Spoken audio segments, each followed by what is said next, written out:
Hello दोस्तों, मेरा नाम है विकास और आप देख रहे हैं पाईफाई लर्निंग। बहुत सारे लोगों की डिमांड आ रही थी व्हाट्सएप नंबर के लिए, तो आप वीडियो के डिस्क्रिप्शन में जाके देखेंगे, वहां पर व्हाट्सएप नंबर आपको मिल जाएगा। तो आप अपने डाउट्स हमें व्हाट्सएप भी कर सकते हैं, मेल भी कर सकते हैं। तो हम भरपूर कोशिश करेंगे आपके डाउट्स को क्लियर करने की। तो चलिए अब आ जाते हैं आज के टॉपिक पे। आज हम पढ़ने वाले हैं एयर कंडीशनिंग। सबसे पहले आपको मैं ये बताना चाहता हूं कि एयर कंडीशनिंग के जितने भी लेक्चर होंगे इसमें हम साइकोमेट्री मेनली पढ़ेंगे।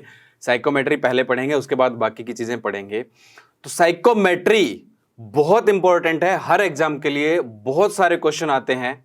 तो यहां से ऑब्जेक्टिव क्वेश्चन बहुत बनते हैं और साइकोमेट्री अच्छे से समझ में नहीं आती है। बट जब ये लेक्चर्स देखोगे आपके पूरे के पूरे डाउट्स क्लियर हो जाएंगे, गारंटीड। और आप सबसे पहले जाके साइकोमेट्री के क्वेश्चन ही करोगे। तो साइकोमेट्री में आपको करना क्या है, जितने भी लेक्चर होंगे स्टार्टिंग से लेके लास्ट तक कंप्लीट लेक्चर आपको देखने हैं। और जितने न्यूमेरिकल्स करवाए जाएंगे, वो डाउट क्लियर करवाने के लिए न्यूमेरिकल करवाए जाएंगे, वो सारे न्यूमेरिकल भी आपको करने हैं। उसके अलावा आप अपनी प्रैक्टिस के लिए और भी न्यूमेरिकल कर सकते हैं। तो उसके बाद गारंटीड आपके सारे के सारे डाउट क्लियर हो जाएंगे। तो चलिए शुरू करते हैं आज का टॉपिक, एयर कंडीशनिंग। अब एयर कंडीशनिंग की शुरुआत होती है एक कहानी से। कहानी उस समय की है जब रेफ्रिजरेटर आ गए थे, एयर कंडीशनर नहीं आए थे। तो एक आदमी को बहुत गर्मी लग रही थी। उसने क्या किया, अपने रेफ्रिजरेटर का सारा सामान बाहर निकाला और उसमें जाके बैठ गया। अब उसमें बैठने के बाद उसने थोड़ी देर में आइडिया लगाया। उसने सोचा क्यों ना इस रूम को ही रेफ्रिजरेटर बना दिया जाए। तो इसी आइडिया से बना आपका एयर कंडीशनर। एयर कंडीशनर में सेम साइकिल यूज होता है जो रेफ्रिजरेटर में होता है। मतलब वही सिंपल वीसी साइकिल जो आपने पढ़ा था, वीसी साइकिल यूज होता है, वेपर एब्जॉर्प्शन साइकिल यूज होता है और गैस रेफ्रिजरेशन साइकिल यूज होता है। तो ये सारे के सारे साइकिल ही आपके एयर कंडीशनिंग में भी यूज होते हैं और रेफ्रिजरेशन में भी यूज होते हैं। सबसे ज्यादा वीसी साइकिल यूज होता है आपके डोमेस्टिक में, जितने आपके घरों में जितने रेफ्रिजरेटर है, जितने एयर कंडीशनर है, सब में आपका वीसी साइकिल होता है। लेकिन एयर कंडीशनिंग में कुछ चीजें एक्स्ट्रा आ जाती है। एयर कंडीशनिंग में एक्स्ट्रा क्या आती है, तो देखो जैसे डिजाइन हुआ एयर कंडीशनर, उसके बाद कुछ प्रॉब्लम्स आई और उन प्रॉब्लम्स को सोल्व करके फिर उसमें मॉडिफिकेशन की गई। अब क्या है वो चीजें, वो डिस्कस करते हैं। सबसे पहली प्रॉब्लम थी ह्यूमिडिटी। ह्यूमिडिटी कैसे, ह्यूमन कंफर्ट के लिए हमें ह्यूमिडिटी कितनी चाहिए होती है, वो चाहिए होती है 50%। बट बहुत सारी जगह ह्यूमिडिटी आपकी क्या होती है, ज्यादा होती है और बहुत सारी जगह कम होती है और टाइम टू टाइम भी कम ज्यादा होती है। Depends on location and season पे भी डिपेंड करती है और लोकेशन पे भी डिपेंड करती है। जैसे कह सकते हैं हम सर्दियों में ह्यूमिडिटी काफी कम होती है, सर्दियों में ह्यूमिडिटी काफी कम हो जाती है। जहां पर ठंड होती है वहां ह्यूमिडिटी कम हो जाती है। उसकी वजह से स्किन ड्राई हो जाती है ना, होठ फटने लगते हैं। तो वो किसकी वजह से होती है, वो कम ह्यूमिडिटी की वजह से होने लगता है। ह्यूमन कंफर्ट नहीं होता उसमें। दूसरी, अगर ह्यूमिडिटी ज्यादा हो जाए तब भी प्रॉब्लम होती है। जैसे बारिश के मौसम में देखा होगा आपने, बारिश के मौसम में, या आप कोस्टल एरियाज पे चले जाओ, क्या होता है गर्मियों में कोस्टल एरिया में ह्यूमिडिटी बहुत ज्यादा हाई होती है। जैसे कोलकाता हो गया, चेन्नई हो गया। तो चेन्नई के लोग शायद इसलिए लुंगी भी पहनते हैं क्योंकि वहां पे ह्यूमिडिटी ज्यादा होती है। तो ज्यादा ह्यूमिडिटी की वजह से भी प्रॉब्लम होती है। हम नहा के आते हैं, ह्यूमिडिटी अगर ज्यादा है, नहा के जैसे ही बाहर निकलेंगे तभी पूरा पसीना आ जाएगा। तो ह्यूमिडिटी ज्यादा भी नहीं होनी चाहिए और कम भी नहीं होनी चाहिए। तो एयर कंडीशनिंग में क्या करते हैं, ह्यूमिडिटी का कंट्रोल भी करते हैं। एयर कंडीशनिंग में क्या करते हैं, साथ में टेम्परेचर के साथ ह्यूमिडिटी को भी कंट्रोल करते हैं। उसके बाद एक और पैरामीटर आता है। वो पैरामीटर क्या होता है, देखो अगर आपको गर्मी लग रही है तो आप फैन चलाते हो। फैन चलाने से क्या हुआ, फैन चलाने से एयर वेलोसिटी बढ़ी और एयर वेलोसिटी बढ़ने से हीट ट्रांसफर रेट इंक्रीज होगी। आपकी बॉडी से जो बाहर हीट जा रही थी वो इंक्रीज हो गई है, इसलिए आपको गर्मी कम लगती है। अब हीट ट्रांसफर रेट कैसे कम हुई, तो ये आपको आता है तो अच्छी बात है, नहीं तो हम इसको हीट ट्रांसफर में पढ़ेंगे। क्या होता है, देखो एयर वेलोसिटी इंक्रीज होने से H की वैल्यू इंक्रीज हो जाती है। H क्या है, convective heat transfer coefficient. Convective heat transfer coefficient की वैल्यू अगर इंक्रीज हो जाएगी तो हीट ट्रांसफर रेट भी इंक्रीज हो जाएगी। हमारी बॉडी से जो इन्वायरमेंट में हीट जा रही है उसकी रेट भी इंक्रीज हो जाएगी। तो एयर वेलोसिटी पे भी बहुत कुछ डिपेंड करता है। तो यहां पर एयर कंडीशनर में दूसरा कंट्रोल किसका हो गया, फिर एयर वेलोसिटी का। थर्ड थिंग आती है कि अगर एयर में डस्ट होगा, पोल्यूशन होगा तो भी प्रॉब्लम होगी। तो प्योरिटी ऑफ एयर, प्योर करना एयर को। तो एयर कंडीशनर में आपने देखा होगा कि फिल्टर्स भी लगे होते हैं एयर को फिल्टर करने के लिए, तो वो एयर को प्योर भी करते हैं। तो एयर कंडीशनर का चौथा काम क्या है, प्योरिटी ऑफ एयर। तो यानी कि एयर कंडीशनिंग का मतलब क्या हुआ, एयर कंडीशनिंग एक साथ कंट्रोल करता है किसको, temperature, humidity, velocity of air and purity of air. इन चारों पैरामीटर्स को एक साथ कंट्रोल करने को ही हम कहेंगे एयर कंडीशनिंग। ओके, तो लिख लेते हैं इसको, air conditioning. Air conditioning is the simultaneous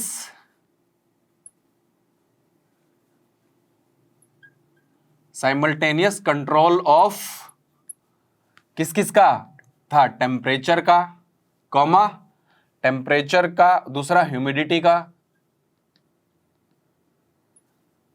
comma तीसरा क्या था, velocity of air, and fourth जो था purity of air. Purity of air, इन सबका कंट्रोल, उसी को कहेंगे हम एयर कंडीशनिंग। एयर कंडीशनिंग में इन सबका कंट्रोल होता है। अब ये जो फैक्टर है ना, ये बहुत इंपॉर्टेंट है। कौन सा, ह्यूमिडिटी। ह्यूमिडिटी फैक्टर बहुत इंपॉर्टेंट है। देखो, एयर के दो पार्ट होते हैं, एक तो ड्राई एयर पार्ट होता है और एक वाटर वेपर होता है। तो ड्राई एयर जो होती है, ड्राई एयर में मतलब वाटर वेपर नहीं है। ड्राई एयर सपोज करो उसमें वाटर वेपर नहीं है। ड्राई एयर आपका प्योर सब्सटेंस की तरह बिहेव करता है। ड्राई एयर क्या होता है, प्योर सब्सटेंस। अब प्योर सब्सटेंस का मतलब अगर आपको नहीं पता तो आप थर्मोडायनेमिक्स में जाके चेक कर सकते हैं, लेक्चर्स है हमारे अवेलेबल थर्मोडायनेमिक्स के, थर्मोडायनेमिक्स में जाके देख सकते हैं। थोड़ा सा डिस्कस कर लेते हैं प्योर सब्सटेंस क्या होता है। प्योर सब्सटेंस में केमिकल कंपोजिशन सेम रहता है throughout the whole mixture. पूरे मिक्सचर में केमिकल कंपोजिशन अगर सेम हो तो उसको कहते हैं प्योर सब्सटेंस। अब एयर का केमिकल कंपोजिशन क्या होगा कि एयर में नाइट्रोजन कितनी है, हाइड्रोजन कितनी है, ऑक्सीजन कितनी है, कार्बन डाइऑक्साइड कितनी है, कार्बन मोनोऑक्साइड कितनी है। तो ये सब का जो रेशो है वही होगा केमिकल कंपोजिशन। अब आप चाहे यहां पे चेक कर लो, चाहे 1 किलोमीटर बाद चेक कर लो, तो वो जो एयर का कंपोजिशन है वो तो सेम ही रहना है। एयर में जो कंपोजिशन है वो सेम है, तो इसलिए सब जगह सेम कंपोजिशन है, तो इसलिए इसको क्या मान सकते हैं हम, pure substance. Near about same रहता है। अगर वेरिएशन होता है तो बहुत ही कम वेरिएशन होता है, तो इसलिए हम इसको क्या कहते हैं, pure substance. But moist air, ये इंपॉर्टेंट वर्ड है, मॉइस्ट एयर। मॉइस्ट एयर का मतलब क्या हुआ, dry air plus vapours, water vapours. तो dry air plus water vapour जब मिल जाएंगे तो ये बन जाएगी मॉइस्ट एयर। और मॉइस्ट एयर आपका प्योर सब्सटेंस नहीं है, नॉट ए प्योर सब्सटेंस, क्योंकि आपको पता है ह्यूमिडिटी, मॉइस्ट ये वाला पार्ट जो इसी को ह्यूमिडिटी कहते हैं। ह्यूमिडिटी का मतलब ही यही है, वाटर वेपर की मौजूदगी को ही ह्यूमिडिटी कहते हैं। ओके, तो dry air plus water vapour ये प्योर सब्सटेंस नहीं है। क्यों नहीं है, क्योंकि वाटर वेपर का रेशो जगह लोकेशन टू लोकेशन चेंज होता रहता है। दिल्ली में ह्यूमिडिटी कम है, आपकी चेन्नई में या मुंबई में या कह सकते हो कोलकाता में ह्यूमिडिटी ज्यादा है, तो इसीलिए humidity location to location change होती रहती है। तो ह्यूमिडिटी अगर चेंज होगी मतलब mass of water vapour 1 kg air में कितना मास है, यहां पर हो सकता है कम हो, 1 किलोमीटर बाद ज्यादा हो, 2 किलोमीटर बाद उससे डिफरेंट हो कुछ ना कुछ। तो ये चेंज, ये चीज क्या है, वेरिएबल है। ये आपका वेरिएबल है। अगर ये वेरिएबल है तो इसका मतलब ये प्योर सब्सटेंस नहीं हो सकता। तो इसी की स्टडी, जो मॉइस्ट एयर है, इसी की स्टडी को कहते हैं हम साइकोमेट्री। इसी की स्टडी को कहते हैं साइक्रोमेट्री। तो लिख लेते हैं, साइक्रोमेट्री। अब साइकोमेट्री क्या है? It is the science which deals with the study of properties of moist air। moist air की प्रॉपर्टीज की स्टडी को ही कहते हैं हम साइकोमेट्री, यानी कि यही मेन चीज है, properties of moist air. Moist air की प्रॉपर्टीज को ही की स्टडी को कहते हैं हम साइकोमेट्री। तो अब कुछ साइकोमेट्रिक टर्म हम यूज करते हैं, या उनको आप प्रॉपर्टीज भी बोल सकते हो मॉइस्ट एयर की। तो साइकोमेट्रिक टर्म्स हम पढ़ेंगे, नेक्स्ट टॉपिक हम पढ़ेंगे साइकोमेट्रिक टर्म्स। सबसे पहली साइकोमेट्रिक टर्म है हमारे पास स्पेसिफिक ह्यूमिडिटी या फिर ह्यूमिडिटी रेशियो, जिसको स्मॉल w से रिप्रेजेंट करते हैं। स्पेसिफिक ह्यूमिडिटी भी बोल देते हैं या इसको ह्यूमिडिटी रेशियो भी बोल सकते हो। देखो इसकी डेफिनेशन क्या होती है? स्पेसिफिक ह्यूमिडिटी और humidity ratio is the ratio of mass of vapour to the mass of dry air. मतलब W equal to mass of vapour divide by mass of dry air, और हम इसको मास ऑफ वेपर को mv लिख लेते हैं और mass of dry air को ma लिख लेते हैं। मास ऑफ वेपर को mv, mass of dry air को ma। अब इसकी यूनिट देख लेते हैं। यूनिट, अब आप यूनिट कहोगे जी, यूनिट तो ऊपर भी kg आया और नीचे भी kg आया, किलोग्राम ऊपर भी नीचे भी किलोग्राम, या ऊपर भी ग्राम नीचे भी ग्राम, तो यूनिट इसकी कैंसिल हो जाएगी। बट यहां पर यूनिट कैंसिल नहीं होती है, यहां पर यूनिट कैंसिल नहीं होती है। इसकी यूनिट ऐसे लिखते हैं, kilogram of vapour divide bye kilogram of dry air. Okay, तो इस टाइप से इसकी यूनिट लिखी जाती है। और इसकी यूनिट ऐसे भी आ जाती है कभी कभी, gram of vapour divide bye पर केजी ऑफ ड्राई एयर, तो ऐसे भी लिखते हैं। एयर कंडीशनिंग में सारी की सारी कैलकुलेशन ड्राई एयर बेसिस पे होती है। एयर कंडीशनिंग में सारी की सारी कैलकुलेशन ड्राई एयर बेसिस पे होती है। आप इंथैल्पी भी निकालोगे तो पर केजी ऑफ ड्राई एयर निकालोगे। ड्राई एयर बेसिस पे क्यों होती है? क्योंकि ड्राई एयर जो है वो फिक्स पार्ट है। ड्राई एयर क्या है? फिक्स पार्ट है। ड्राई एयर क्या है आपके पास? प्योर सब्सटेंस है, इसलिए पर केजी ऑफ ड्राई एयर पे ही होती है। अगर आप लिखना चाहो तो एक नोट लिख सकते हो, मैं बोल देता हूं, आप नोट लिख लीजिए। नोट क्या है? In air conditioning all calculations are based on dry per kg of dry air because dry air part is fixed. All calculation कैसे होती है? पर केजी ऑफ ड्राई एयर पे ही होती है, क्योंकि ड्राई एयर का पार्ट आपका फिक्स है। ओके, तो अब इसमें आगे देखते हैं। ये तो हुआ आपके पास, ये W की जो वैल्यू आई यहीं पे लिख लेते हैं हम। W की जो वैल्यू आई वो आई mv बाय ma। इसको इक्वेशन नंबर 1 लिख लेते हैं और सेव कर लेते हैं। अब इसको थोड़ा सा और सोल्व करेंगे। थोड़ा सा और सोल्व कैसे करेंगे? सपोज करो हम ये रूम ले लेते हैं, जिस रूम में मैं अभी खड़ा हूं, ये रूम ले लेते हैं, और या आप कह सकते हो कि आपने एक वॉल्यूम कंसीडर कर लिया, यहां पर एक रूम ले लिया आपने। अब इस रूम की जो एयर होगी वो देखते हैं इस रूम की एयर में क्या क्या है। सपोज करो इस रूम में जो एयर है, इस रूम में एयर भी होगा और वेपर भी होंगे। तो इस रूम में जो एयर है, एयर उसका मास है ma। किसका है? मास of dry air. Mass of dry air किसका मास है? एयर का। और mv लिख लेते हैं हम, किसका? मास ऑफ वेपर। सपोज करो इसमें वेपर जो प्रेजेंट है उसका मास क्या है? mv है। अब इस रूम का जो वॉल्यूम है, इस रूम का जो वॉल्यूम है, वही वॉल्यूम तो ड्राई एयर पार्ट का होगा और वही वॉल्यूम वेपर का होगा, क्योंकि ऐसा तो है नहीं कि आधे रूम में वेपर और आधे में नहीं है। वेपर पूरे रूम में मौजूद है और ड्राई एयर भी कंप्लीट रूम में मौजूद है। तो वॉल्यूम जो होगा, V जो होगा, वही आपका क्या होगा? ये V सपोज करो टोटल वॉल्यूम है, दिस इज टोटल वॉल्यूम, और V ही किसके इक्वल होगा? यही किसके इक्वल होगा? VA भी वही होगा और वी भी वही होगा, यानी कि ड्राई एयर का वॉल्यूम भी वही होगा और वेपर का वॉल्यूम भी वही होगा और टोटल वॉल्यूम भी वही होगा। दूसरी बात करते हैं फिर टेम्परेचर की। तो टेम्परेचर इस रूम में, टेम्परेचर क्या वेपर का अलग होगा और ड्राई एयर का अलग होगा? नहीं, टेम्परेचर भी सेम होगा। इस रूम में टेम्परेचर ड्राई एयर वाले एक पार्टिकल का पकड़ के देख लो टेम्परेचर, और वेपर वाले पार्टिकल का देख लो टेम्परेचर, तो सेम टेम्परेचर होगा, तो टेम्परेचर भी सेम होगा, यानी कि TA equal to TV equal to T। तो ये तीनों टेम्परेचर भी इस रूम में सेम होंगे। अब यहां पे एक और चीज चेक कर लेते हैं, प्रेशर देख लेते हैं। यहां पर सपोज करो PT है आपके पास total pressure, this is total pressure, PT total pressure है।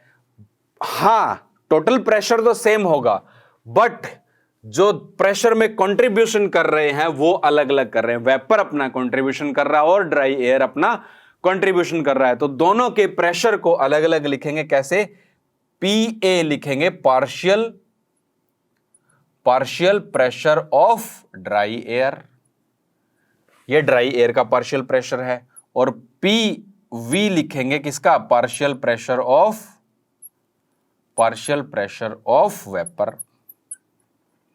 वेपर का पार्शियल प्रेशर है। और एयर में दो ही पार्ट है, एक आपके वेपर और दूसरा ड्राई एयर, तो दोनों के पार्शियल प्रेशर को ऐड कर देंगे तो किसके इक्वल आएगा? टोटल प्रेशर के इक्वल। तो हम यहां पर लिख सकते हैं PV plus PA is equal to PT। इस इक्वेशन को भी हम बाद में यूज करने वाले हैं। ओके, फिर आ जाते हैं आइडियल गैस पे। एयर आपकी आइडियल गैस की तरह बिहेव करती है। एयर कैसे बिहेव करती है? आइडियल गैस की तरह।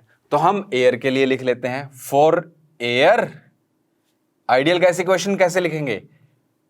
PAVA is equal to MARATA। ये लिख सकते हैं, PAVA is equal to MARATA। हाँ, PA को PA ही लिख लेते हैं। VA देखो, VA V के इक्वल है, टोटल वॉल्यूम के इक्वल, V ही लिख लेते हैं इसको, इक्वल टू MARA, और TA किसके इक्वल है? T के ही इक्वल है, टोटल टेम्परेचर के इक्वल। ये हमारे पास एक इक्वेशन हो गई, इसको इक्वेशन नंबर 2 लिख लेते हैं। उसके बाद वेपर के लिए लिख लेते हैं, फॉर वेपर वाले पार्ट के लिए कैसे लिखेंगे? V लिखने की बजाय V ही लिख लेते हैं, क्योंकि वॉल्यूम VV भी वही V के इक्वल ही है, इक्वल टू MV RV, और T को भी T ही लिख लेते हैं, TV नहीं लिखेंगे, T ही लिख लेते हैं सिर्फ, क्योंकि टेम्परेचर T वेपर का टेम्परेचर और टोटल टेम्परेचर सेम है। तो okay, second equation, third equation. तो क्या करते हैं, सेकंड इक्वेशन को डिवाइड कर देते हैं थर्ड इक्वेशन से, सेकंड डिवाइड बाय थर्ड कर देते हैं। तो कैसे आएगा देखो, PAV divide by PVV is equal to MARAT divide by MVRVT। Cancel क्या क्या हो रहा है? ये V से V कैंसिल हो गया और इस T से T कैंसिल हो गया। आपके पास आया PA by PV is equal to MA by MV into RA by RV। और हमें क्या चाहिए? MV बाय MA, हमें चाहिए MV बाय MA। हमें जो चाहिए हम उसको देख लेते हैं। हमें MV बाय MA चाहिए, तो MV बाय MA को इधर ले आते हैं और PA बाय PV को इधर ले जाते हैं। तो MV उधर जाके ऊपर चला जाएगा, तो MV, और ये MA नीचे आ जाएगा, by MA is equal to, इन दोनों को उधर ले जाएंगे तो क्या आ जाएगा आपके पास? PV बाय PA, क्योंकि PA बाय PV है, उधर जाके ऑपोजिट हो जाएंगे, PV by PA into RA by RV। तो ये आपके पास ये बचा। अब RA बाय RV को डिस्कस कर लेते हैं। अब किसको डिस्कस कर लेते हैं? ये RA बाय RV को। ये क्या होता है यहां पे डिस्कस करते हैं। देखो, R होता है आपके पास स्पेसिफिक गैस कांस्टेंट। R क्या होता है? Specific gas constant. अब आर स्पेसिफिक गैस कांस्टेंट होगा। स्पेसिफिक जैसे नाम में ही लिखा हुआ है, स्पेसिफिक का मतलब क्या हुआ, किसी एक गैस के लिए ही इसकी वैल्यू होगी। एयर के लिए स्पेसिफिक गैस कांस्टेंट की कुछ और वैल्यू होगी, वेपर के लिए कुछ और वैल्यू होगी, हाइड्रोजन के लिए कुछ और होगी, नाइट्रोजन के लिए कुछ और होगी, ऑक्सीजन के लिए कुछ और होगी। तो अलग अलग गैसेस के लिए अलग अलग इसकी वैल्यू होगी। स्पेसिफिक गैस कांस्टेंट की वैल्यू अलग अलग होगी। जैसे लाइक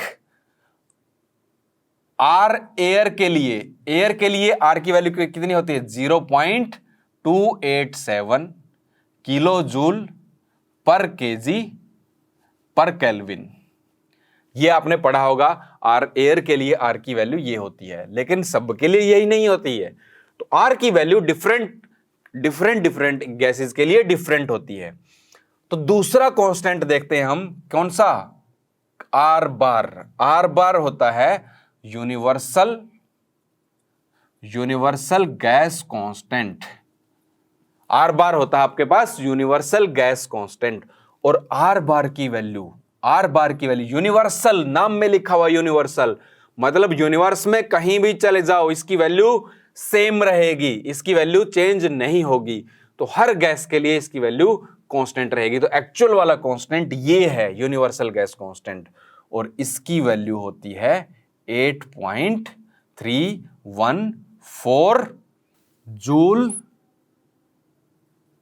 पर मोल पर केल्विन। ये होती है इसकी वैल्यू। अब यहां से और ये वैल्यू, इन दोनों में रिलेशन क्या है वो चेक कर लेते हैं। तो एक्चुअल में स्पेसिफिक गैस कांस्टेंट जो होता है आर, वो होता है universal gas constant divide by M. M का मतलब है मोलिकुलर वेट, एम का मतलब है मोलिकुलर वेट।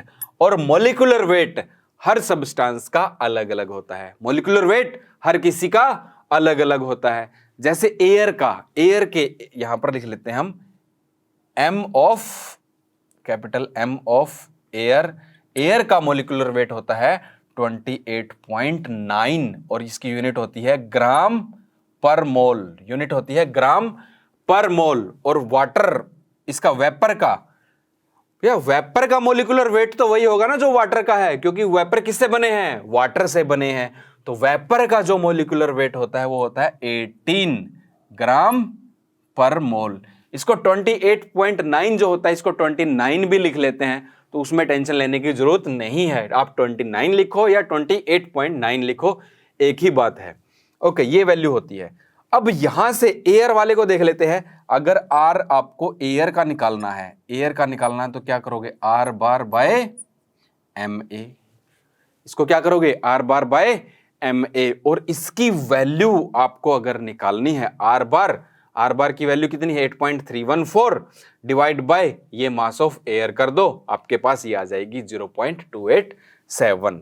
तो हमारे काम का अभी यही है, ये हमारे काम का है R bar by M A, R of air. और आर ऑफ वेपर क्या हो जाएगा, आर ऑफ वेपर आपके पास हो जाएगा R bar divide by M V, ये हो जाएगा वेपर के लिए। तो हम यहां पर वैल्यू पुट नहीं करेंगे, वैल्यू नहीं निकालेंगे एयर की और इसकी, हम इसको डायरेक्ट पुट कर लेंगे।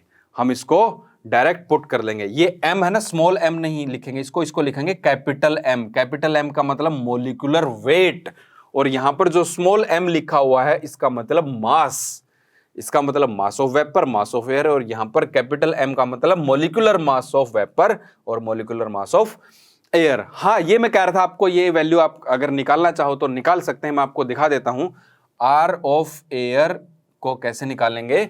This is equal to R bar की वैल्यू 8.314 और यूनिट भी लिख लेते हैं साथ में, जूल पर मोल पर केल्विन, डिवाइड बाय, इसके डिवाइड में क्या आएगा, 8.314 divide by 28.9 mass of air, molecular mass of air. This is 28.9 और यूनिट क्या है, ग्राम पर मोल, यानी कि इसके डिवीजन में ग्राम पर मोल। तो आप ये वैल्यू निकालोगे, ये वैल्यू कैलकुलेट करो, यही आ रही है। आप कैलकुलेट करोगे तो 0.287 ही आएगा।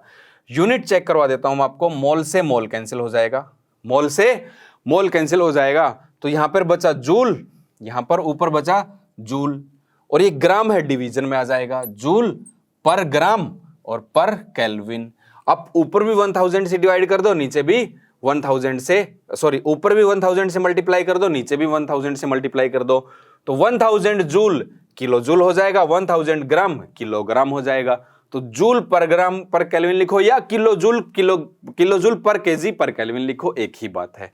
तो आप इसको ऐसे भी लिख सकते हो, किलो जूल पर केजी पर केल्विन, क्योंकि किलो आपने ऊपर भी लगा दिया और नीचे भी लगा दिया, तो कोई फर्क नहीं पड़ेगा। तो इस टाइप से आप आर की वैल्यू निकाल सकते हो। बट हमारे काम की कौन सी वैल्यू है, एक तो ये वाली वैल्यू और एक ये वाली वैल्यू। तो चलिए अब इसको इस इक्वेशन में, ये जो हमारे पास इक्वेशन आई है, इस इक्वेशन में ये वैल्यूज पुट कर लेते हैं हम। इसको लिख भी लेते हैं, दिस इज इक्वेशन नंबर 4, इस 4th इक्वेशन में। तो यहां पर लिख लेते हैं, on putting values of RA and RV in equation 4th equation में हम ये वैल्यू पुट कर देते हैं। तो ये वाली MV बाय MA आपके पास आया, क्या आया, PV by PA into RA की जगह RA क्या है, कैपिटल R बार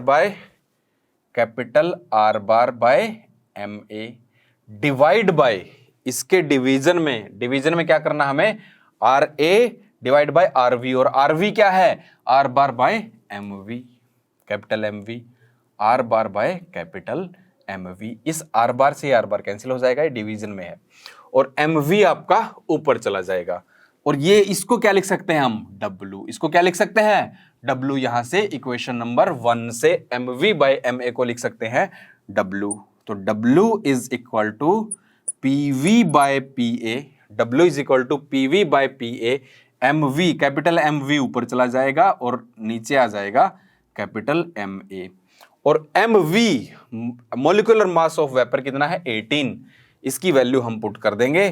तो 18 divide by mass, molecular mass of air 28.9 into PV by PA तो है ही आपके पास। और ये वैल्यू 18 डिवाइड बाय 28.9 आप कैलकुलेट करो, ये वैल्यू आएगी 0.622 इंटू PV बाय PA। अब ये PA जो है ना, PA नहीं रखते हैं, इसको थोड़ा चेंज कर लेते हैं। इसको कैसे चेंज करते हैं, हमने अभी एक इक्वेशन लिखी थी, यहां पे मैं दोबारा से यहां पे लिख देता हूं आपके लिए। वो इक्वेशन क्या थी, PT is equal to PA plus PV। यहां से अगर PA की वैल्यू निकालोगे तो PV इधर आ जाएगा, तो PT minus PV is equal to PA। तो हम इसको ऐसे लिख सकते हैं, PT माइनस PV, PV इधर ले जाएंगे, PT minus PV equal to PA, और इसको हम इसमें यूज कर लेते हैं यहां पर। ठीक है, तो PA की जगह क्या लिखेंगे, W इज इक्वल टू, यह आ जाएगा 0.622 इंटू PV, और नीचे PA की जगह लिखेंगे PT माइनस PV। ये आपके पास आई W की वैल्यू। W का फॉर्मूला, स्पेसिफिक ह्यूमिडिटी या फिर ह्यूमिडिटी रेशियो का formula 0.622 PV divide by PT minus PV, और यही फॉर्मूला सबसे ज्यादा यूज होगा आपका, यही फॉर्मूला सबसे ज्यादा यूज होगा। तो ये हुआ स्पेसिफिक ह्यूमिडिटी या फिर ह्यूमिडिटी रेशियो के बारे में। तो नेक्स्ट लेक्चर में हम पढ़ेंगे इससे आगे। आज के लेक्चर में यहीं तक ही।